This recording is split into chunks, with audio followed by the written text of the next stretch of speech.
नमस्कार दोस्तों, आज मैं एक ऐसी जगह पे हूँ जो कृषि पर्यटन केंद्र है। इस कृषि पर्यटन केंद्र का नाम है श्री प्रेम सुनैना कृषि पर्यटन केंद्र। इस कृषि पर्यटन केंद्र के अंदर ही राजमाता गिर गौ सेवाश्रम है। आइए मैं गिर गौ सेवाश्रम की आपको लिए चलता हूँ और आपको दिखाता हूँ कि हमारे यहाँ कैसी व्यवस्था है, हम गौपालन कैसे करते हैं, गौ सेवा कैसे करते हैं। आइए देखते हैं।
आप जैसा कि देख रहे हैं कि आज मैं अपने गौशाला में हूँ और इस गौशाला का नाम राजमाता गिर गौ सेवाश्रम। इस गिर गौ सेवाश्रम में दोस्तों मैंने अपने जीवन में एक बीड़ा उठाया कि मुझे अब संगीत के अलावा गौ सेवा भी करनी है। और मैं गौ सेवा बार बार इसलिए बोल रहा हूँ क्योंकि मैं गाय को पाल नहीं रहा हूँ, मैं सचमुच गौ माता की सेवा कर रहा हूँ। और वो सेवा मैं इस प्रकार से कर रहा हूँ कि आप देख सकते हैं, ये जो हमारा सरकार है, ये जो नंदी महाराज हैं, मैंने इनका नाम प्यार से सरकार रखा है। ये इतना शांत चित्त का है कि जब मैं इसके पास बैठता हूँ तो मेरा सारा स्ट्रेस, जितना ही मेरा तनाव है, वो सब तत्काल मतलब तनाव से मैं मुक्त हो जाता हूँ। आप देख सकते हैं कि यह निस्वार्थ भाव से मुझे प्रेम कर रहा है।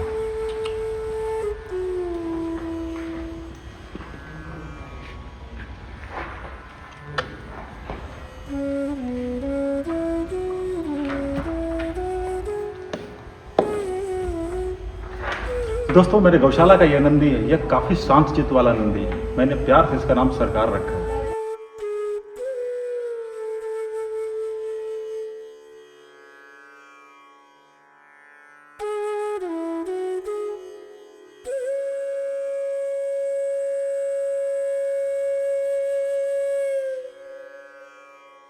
और हमारे पास ऐसे कई गौवंश हैं जो बिल्कुल शांत चित्त के, कई नहीं सारे के सारे गौवंश। वो बगल में हमारा बोला है, देखिए वो भी कितना शांत है। क्या हुआ? क्या हुआ? बोला क्या हाल चाल? देखिए यह भी जो गौवंश हमारा बिल्कुल शांत चित्त का है और इसके पास आने के बाद मेरा तनाव खत्म हो जाता है। अब मैं आपको दूसरे गौवंश की तरफ लिए चलता हूँ। आइए अब देखिए हमारे पास जो दूसरी गौवंश है लाली, यह लाली भी बिल्कुल शांत चित्त वाली है। इतना शांत चित्त है कि आप चाहे तो पूरा दिन इसके साथ बिताएंगे तो आपको पता ही नहीं चलेगा कब दिन से रात हो गई। अब उसके बगल में ये लाली माँ है।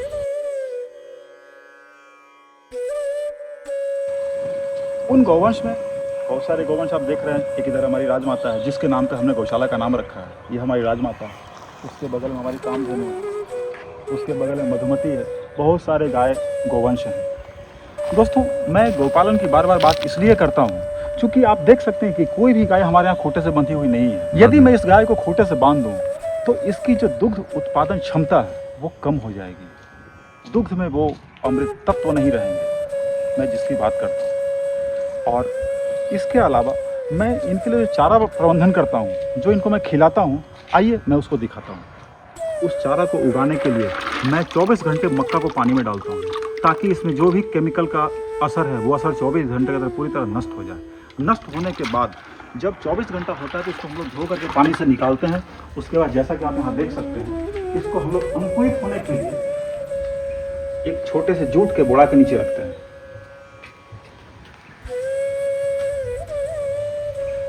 24 घंटे पानी से निकालने के बाद इसको 48 घंटे हम लोग जूट के बोरा में रखते हैं ताकि इसका जो भी केमिकल का असर है वो पूरी तरह नष्ट हो जाए। उसके बाद हम इसे हाइड्रोफोनिक्स मशीन पर चढ़ाते हैं जहाँ से हमारा हरा चारा का निर्माण होता है।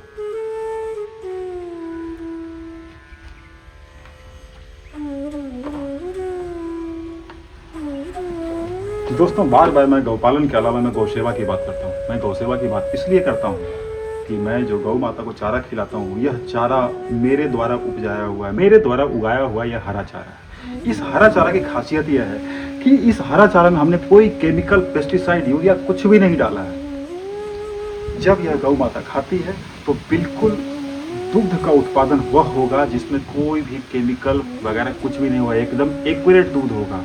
और दोस्तों, मैं गाय को वही चारा खिलाता हूँ जो चारा हमारी गुणवत्ता, हमारे पैरामीटर में सेट होता है। क्योंकि मैं गाय को वह चारा खिलाता हूँ जिसमें कोई केमिकल, पेस्टिसाइड, यूरिया का इस्तेमाल नहीं किया जाता है। क्योंकि हमें दूध की गुणवत्ता और दूध की क्वालिटी बरकरार रखनी होती है। क्योंकि हम अपने बच्चों को और खुद मैं स्वयं भी वही दूध पीता हूँ। आइए मैं आपको दिखाता हूँ एक हमारा दूसरा चारा प्रबंधन का। क्योंकि हम चारा कभी भी मार्केट से वैसा चारा नहीं खरीदते हैं जहाँ केमिकल, पेस्टिसाइड और यूरिया यूज होता है। मैं आपको दिखाता हूँ दूसरा चारा की व्यवस्था। दोस्तों, मैं जिस गौचारा की बात कर रहा था तो खास करके हम उस चारा का प्रयोग करते हैं जिसमें कोई केमिकल, पेस्टिसाइड, यूरिया यूज नहीं होता। आप ये खेत के चारों तरफ देख सकते हैं। हम लोग कहीं भी से भी यदि घास ले रहे हैं, घास काट रहे हैं, तो इसमें कहीं भी मैं दावा से कह सकता हूँ कि हमारे यहाँ कोई केमिकल, पेस्टिसाइड, यूरिया नहीं यूज होता है। क्योंकि ये जो हमारे गौसेवक है राधेश्याम भाई, हाँ भाई, इसमें केमिकल यूज बिल्कुल नहीं करते हैं। बिल्कुल नहीं करते हैं। देखिए, इन्होंने पुष्टि कर दिया कि इन्होंने अपने जुबान से बताया कि हम बिल्कुल भी नहीं करते हैं। तो मैं बताऊं कि हम लोग केमिकल के बदले गोबर का उपयोग करते हैं, जीवामृत का उपयोग करते हैं, जिससे हमारी घास की गुणवत्ता आप देख सकते हैं। घास की गुणवत्ता आप देखा जा सकता है कितना तगड़ा है। और यही चारा मैं अपने गौ को खिलाता हूँ। तभी मैं दावा करता हूँ कि हमारे यहाँ जो दूध है वो दूध दूसरे से बेहतर है। क्योंकि उसमें कोई भी आपको केमिकल के गुण नहीं मिलेंगे। आप यदि चाहें तो लैब टेस्ट भी करा सकते हैं। अब मैं आपको लिए चलता हूँ अपने खेत की तरफ। आप देख सकते हैं यह खेत हमारा वन स्टॉप सॉल्यूशन है। इसमें हमने ऐसी व्यवस्था की है कि हमारे यहाँ चारा, गाय का चारा या हमारे लिए फल, फ्रूट, सब्जी सब ऐसे ही बिना केमिकल, बिना पेस्टिसाइड का यूज होता है। अब मैं आपको इस खेत के बारे में बताऊं।